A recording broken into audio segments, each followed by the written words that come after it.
आज के लेक्चर में हम डिस्कस करेंगे PYQ of EMT from JEST 2024. First question is the solid sphere of radius r has a volume charge density rho is equal to rho naught sin 2 theta. How does the leading term in the electrostatic potential depend on the distance r far away from the charge sphere. आपसे पूछा गया कि potential जो है electrostatic potential वो कैसे very करेगा. तो कैसे वेरी करेगा वो डिपेंड करता है कि जो आपके पास चार्ज डेंसिटी गिवन है वो किसकी तरह बिहेव कर रही है, मोनोपोल, डायपोल, क्वाड्रपोल, किसकी तरह बिहेव कर रही है. तो सबसे पहले आप वी की डिपेंडेंसी देखिए. सबसे पहले चेक कीजिए मोनोपोल. अगर मोनोपोल आपका नॉन जीरो है तो सबसे ज़्यादा डोमिनेटिंग टर्म मोनोपोल होगी. अगर ये जीरो है तो फिर डोमिनेटिंग टर्म क्या होगी, डायपोल. अगर डायपोल नॉन जीरो है तो, अगर डायपोल भी जीरो है तो फिर डोमिनेटिंग टर्म आपकी क्या होती है, क्वाड्रपोल होती है. ठीक है. तो जो वी पोटेंशियल का एक्सपेंशन होता है, मल्टीपोल एक्सपेंशन, वो इस तरीके से होता है. ये मैंने आपको फॉर्मूला शीट में भी बताया था. तो सबसे पहले आप चेक कीजिए मोनोपोल की वैल्यू क्या आती है. मोनोपोल यहाँ पे किससे डिफाइन है, रो डी टाउ से इंटीग्रेशन. मोनोपोल अगर हम चेक करते हैं तो यहाँ पे रो हमें गिवन है rho naught sine of 2 theta. D tau लिखा हमने r square sine theta d r d theta d phi. इसको इंटीग्रेट कर दीजिए. आर जो गिवन है वो आपको कैपिटल आर गिवन है, क्वेश्चन में ही गिवन है. तो आर स्क्वायर का इंटीग्रेशन करेंगे तो r cube over 3, r cube over 3 हो गया. डी फाई का इंटीग्रेशन करेंगे तो वो हो जाएगा 2 पाई. अंदर जो टर्म बचती है वो क्या आ जाएगी, साइन 2 थीटा को लिख दीजिए 2 साइन थीटा कोस थीटा. एक साइन थीटा और है हमारे पास तो ये आपका क्या आ जाएगा, साइन थीटा प्राइम है तो ये आपका क्या आ जाएगा 2 sine square theta cos of theta D theta. ठीक है. अब यहाँ देखिए अगर आप साइन थीटा को टी मान ले तो कोस थीटा क्या हो जाता है, डी टी हो जाता है. और टी डी टी क्या आ जाएगा, टी स्क्वेयर बन जाएगा. टी स्क्वेयर डी टी का इंटीग्रेशन करेंगे तो क्या आ जाएगा, टी क्यूब ओवर 3. तो इसका जो इंटीग्रेशन आएगा साइन क्यूब ओवर 3 आएगा. अगर आप लिमिट पुट करते हैं तो पाई पे भी टर्म जीरो होती है, जीरो पे भी. तो मोनोपोल आपका क्या आ रहा है, जीरो आ रहा है. अब चेक करते हैं डायपोल. तो डायपोल में आपकी टर्म जो है गिवन है r cos of theta rho d tau से. तो ये आपने चेक करना है. यहाँ पे रो की वैल्यू पुट कर दीजिए, रो की वैल्यू पुट कर दिया आपने. अब यहाँ पे देखिए आर की जो टर्म आ रही है आपकी आर क्यूब बन रहा है, इसका इंटीग्रेशन करेंगे तो आर 4 ओवर 4 बन जाएगा. डी फाई का इंटीग्रेशन करेंगे तो 2 पाई बन जाएगा. यहाँ पे जो बची हुई टर्म है उसको लिख दिया 2 साइन स्क्वेयर थीटा और कोस स्क्वेयर थीटा. इसको आप लिख सकते हैं अगर इस 2 को अंदर कंसिडर कर लें तो this become sine square 2 theta prime. ठीक है. इसको अगर आप कोस की टर्म में लेके जाते हैं तो 1 माइनस कोस ऑफ 4 थीटा हो जाएगा डिवाइडेड बाय 2. कोस का इंटीग्रेशन करेंगे तो वो साइन की फॉर्म में आएगा और साइन जीरो और पाई पे दोनों पे क्या होगा, जीरो हो जाएगा. तो आफ्टर इंटीग्रेशन जो ये टर्म है इस टर्म का जो कंट्रीब्यूशन जाएगा आफ्टर इंटीग्रेशन वो जीरो जाएगा. तो सिर्फ इस टर्म का कंट्रीब्यूशन आएगा. ये क्या आ जाएगा आपका थीटा ओवर 2. थीटा की वैल्यू पाई रखेंगे तो पाई ओवर 2 टर्म आ जाएगी. यानी ये नॉन जीरो टर्म आ रही है. हमें सिर्फ ये चेक करना जीरो आ रही है या नॉन जीरो आ रही है. तो ये टर्म आपकी जो आ रही है नॉन जीरो आ रही है. तो हैंस जो आपका पोटेंशियल वेरी करेगा वो 1 ओवर आर स्क्वायर के साथ वेरी करेगा क्योंकि डायपोल यहाँ पे डोमिनेटिंग टर्म है. तो सी ऑप्शन आपका यहाँ पे क्या हो जाएगा, करेक्ट हो जाएगा. नेक्स्ट क्वेश्चन देखते हैं. Next question is a step index optical fiber has refractive index n1 is this for the core region n2. optical fiber दे रखा है, ये refractive index आपको given है. आपसे क्या पूछा गया है, a ray of light is incident from air, यहाँ से जिसका refractive index हो गया 1, एयर का refractive index क्या हो गया 1. ठीक है. Into the core the cross section of the fibre at an angle theta. ये एंगल थीटा है. ठीक है. अब कहा गया which with the normal what is the limiting value of theta below which the light ray will be totally internally reflected. तो क्या कहा गया है कि आपको थीटा की वो वैल्यू बतानी है कि जिससे कम वैल्यू पे अगर आप, यानी आपको एक्सेप्टेंस एंगल पूछा गया, इससे कम वैल्यू पे अगर थीटा पे अगर रे आपकी इंसिडेंट होती है तो टोटल इंटरनल रिफ्लेक्शन होगा. अदरवाइज जो है जो आपकी लाइट है वो यहाँ पे कुछ लॉसेस यहाँ पे हो जाएंगे. तो थीटा की वैल्यू आपसे पूछी गई है. तो टोटल इंटरनल रिफ्लेक्शन होने के लिए मिनिमम जो एंगल होता है, जैसे कि यहाँ समझिए ये आपने रे को इंसिडेंट किया, ये यहाँ पे क्या है, सरफेस है, सरफेस के ऊपर नॉर्मल ड्रॉ किया.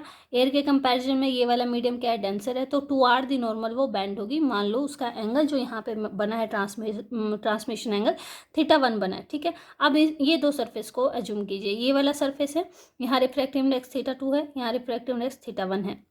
ये रे इस तरीके से जा रही है. तो जो आपका एंगल होगा इंसिडेंस एंगल ये वाला बनेगा. और ये एंगल कितना होगा, ये एंगल θ1 है तो ये वाला एंगल भी क्या होगा, θ1 होगा. और ये एंगल कितना आ जाएगा 90 माइनस θ1, ठीक है।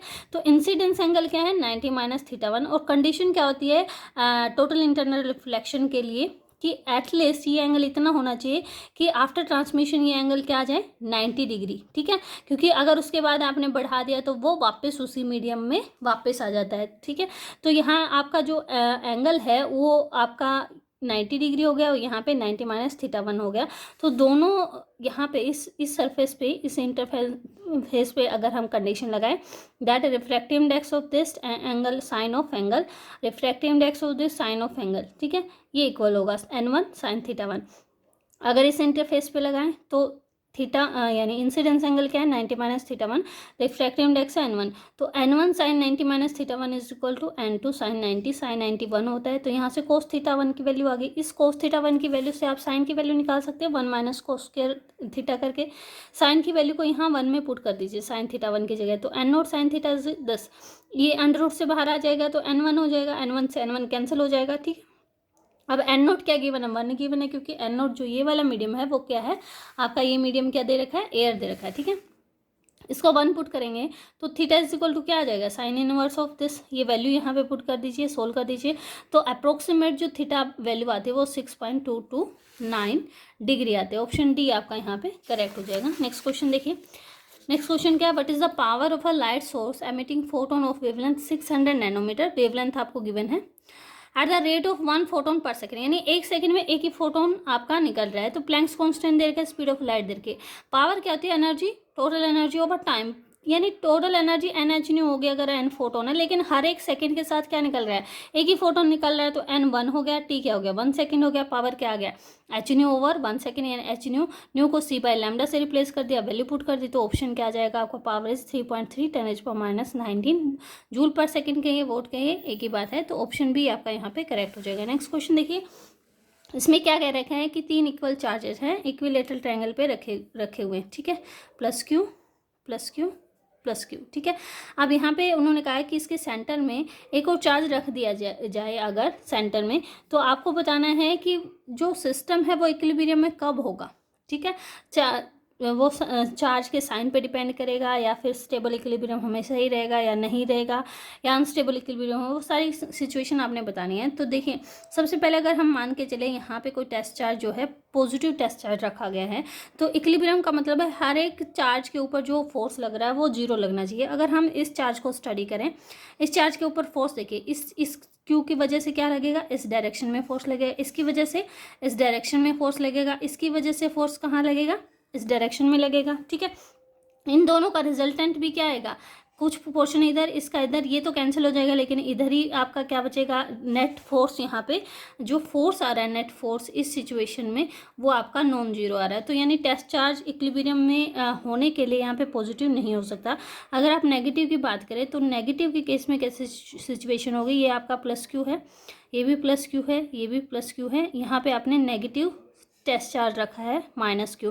तो देखिए, इसकी वजह से अगर हम इसको स्टडी करें, इसकी वजह से फोर्स इस डायरेक्शन में लग रहा है, इसकी वजह से फोर्स इस डायरेक्शन में लग रहा है, ठीक है। अब यहाँ पे इनके कंपोनेंट को स्प्लिट करें, एक यहाँ आ गया, एक यहाँ आ गया, इसका कंपोनेंट यहाँ यहाँ, ये वाले कैंसिल हो जाएंगे। तो इन दोनों का जो नेट आ रहा है वो इस डायरेक्शन में आ रहा है, और इसकी वजह से क्या आएगा, नेगेटिव है तो ये अपनी तरफ अट्रैक्ट करेगा उसको, तो ये फोर्स की डायरेक्शन क्या होगी, ये होगी। तो यहाँ पे पॉसिबिलिटी है कि ये दोनों फोर्स एक दूसरे के क्या कर दे, कैंसिल कर दे। तो यहाँ पे एफ नेट जो है वो क्या आ सकता है, 0 आ सकता है। तो स्टेबिलिटी किस चीज़ पे डिपेंड कर रही है कि जो आपने टेस्ट चार्ज रखा है उसका साइन क्या है ना, इसी बात पे डिपेंड कर रही है। तो ऑप्शन ए आपका करेक्ट हो जाएगा, that stability of equation depend on the sign of the test charge. Option A correct हो जाएगा। नेक्स्ट क्वेश्चन देखिए। An infinite long cylinder of radius r has the uniform volume charge density. A spherical region of radius r is carved out of it as shown in the figure. At what value of r the electric field is maximum. ठीक है, उनके देखिए क्या question है। एक आपके पास cylinder था जिसकी चार्ज डेंसिटी रो थी, ठीक है। अब उन्होंने बीच में से ये पोर्शन निकाल दिया मतलब यहाँ पे कोई चार्ज नहीं है, खाली है। तो इसको अनदर सेंस में हम कैसे समझ सकते हैं, खाली का क्या मतलब है कि यहाँ पे टोटल में चार्ज डेंसिटी रो है, ठीक है, और सिर्फ इतने से पोर्शन में अगर चार्ज डेंसिटी माइनस रो है, रो तो है ही पूरे पोर्शन की वजह से, प्लस रो तो है ही सिलेंडर की वजह से, लेकिन माइनस रो भी है। तो यहाँ पे इस सरफेस में चार्ज डेंसिटी क्या हो जाएगी, जीरो हो जाएगी, वो जो कि हो रहा है आपका। तो यहाँ पे आप क्या निकालिए, एक बार इस सिलेंडर में चार्ज डेंसिटी रो लेके पूरे कंप्लीट सिलेंडर में आप ये कंसिडर कीजिए कि उसमें से इसको बाहर नहीं निकाला गया है, ठीक है, सरफेस को बाहर नहीं निकाला गया है। तो सिलेंडर की वजह से इलेक्ट्रिक फील्ड कैलकुलेट कर लीजिए, फिर से स्फीयर की वजह से इलेक्ट्रिक फील्ड कैलकुलेट कर दीजिए और वेक्टरली उनको ऐड कर दीजिए, ठीक है। तो देखिए गॉसियन सरफेस हमने मान लिया, क्यू एनक्लोज क्या होता है, रो डी टाउ होता है। सिलेंडर के केस में सिलेंड्रिकल कंपोनेंट आप यूज करेंगे R D r D five D Z, ठीक है। रो कांस्टेंट बाहर निकाल लिया, आर को इंटीग्रेट करेंगे तो आर स्क्वायर ओवर 2, फाई का 2 पाई, जेड मान लो कि इसकी जो आपने यहाँ पे लेंथ ली है वो एच ली है जेड डायरेक्शन में, तो ये एच आ जाएगा, ठीक है। क्यू इनक्लोज ये आ गया। यहाँ से ई डॉट डी एस निकालेंगे, आर डायरेक्शन में आपको चाहिए, तो एरिया जो हो जाएगा 2 पाई आर एच हो जाएगा, हाँ ठीक है। और क्यू एनक्लोज और एप्सिलॉन नॉट लिख दीजिए, तो ई सिलेंड्रिकल आपके पास आ जाएगी रो आर स्क्वायर और 2 epsilon naught r into r cap. Similarly आप निकाल सकते हैं कि स्फीयर की वजह से जो आपके पास चार्ज एनक्लोज हुआ है वो कितना है, इसकी चार्ज डेंसिटी क्या है, माइनस रो है, तो क्यू एनक्लोज क्या आ जाएगा, रो डीटा, रो की वैल्यू लिख दीजिए minus rho r square sine theta d phi d r. यहाँ पे सिलेंड्रिकल कंपोनेंट यूज़ किया आपने, तो यहाँ से इसको इंटीग्रेट करेंगे तो r cube over 3 d phi का 2 पाई हो जाएगा, साइन डी थीटा का 2 आ जाएगा, ठीक है। तो ये आ जाएगा -4 pi by 3 pi r cube rho, ठीक है। वही ई डॉट डी एस आपको निकालना है, और जो सरफेस एरिया होगा वो क्या आ जाएगा आपका स्फेरिकल में 4 पाई आर स्क्वायर आ जाएगा, ठीक है। इलेक्ट्रिक फील्ड क्या आ जाएगी, minus rho r cube over 3 epsilon naught r square r cap, ठीक है। अब टोटल इलेक्ट्रिक फील्ड क्या हो जाएगी, इनको वेक्टरली ऐड कर दीजिए। आपसे क्या पूछा गया, मैक्सिमम, मैक्सिमम का मतलब उसका मैग्नीट्यूड का डिफ्रेंशिएशन जहाँ पे जीरो होगा, मैग्नीट्यूड हमने लिखा है, इसका डिफ्रेंशिएशन कर दीजिए विद रिस्पेक्ट टू आर, और वो उसको इक्वल कर दीजिए जीरो के। तो यहाँ से सिचुएशन क्या आ जाती है, r over 2 r square equal to 2 r square over 3 r cube, r क्या आ जाएगा 4 ओवर 3 आर। आप यहाँ पे मैक्सिमा के लिए चेक कर सकते हैं कि जो इसका डबल डेरिवेटिव है curly e over curly r square that must be negative, ये आप खुद से चेक कर लीजिए, ये नेगेटिव ही आएगा। R is equal to 4/3 pi r cube पे, सॉरी 4/3 पाई आर पे।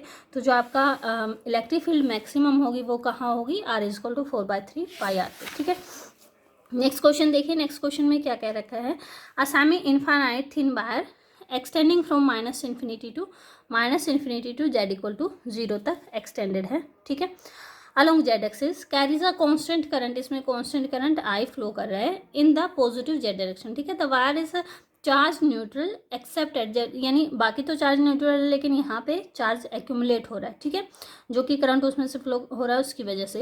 What is the absolute value of the integral, इस इंटीग्रल की एब्सोल्यूट वैल्यू आपसे पूछेगी। Along the circle x square plus y square equal to 1, x square plus y square equal to 1 कौन सा surface हो गया आपका, एक circle z equal to 0 plane में है।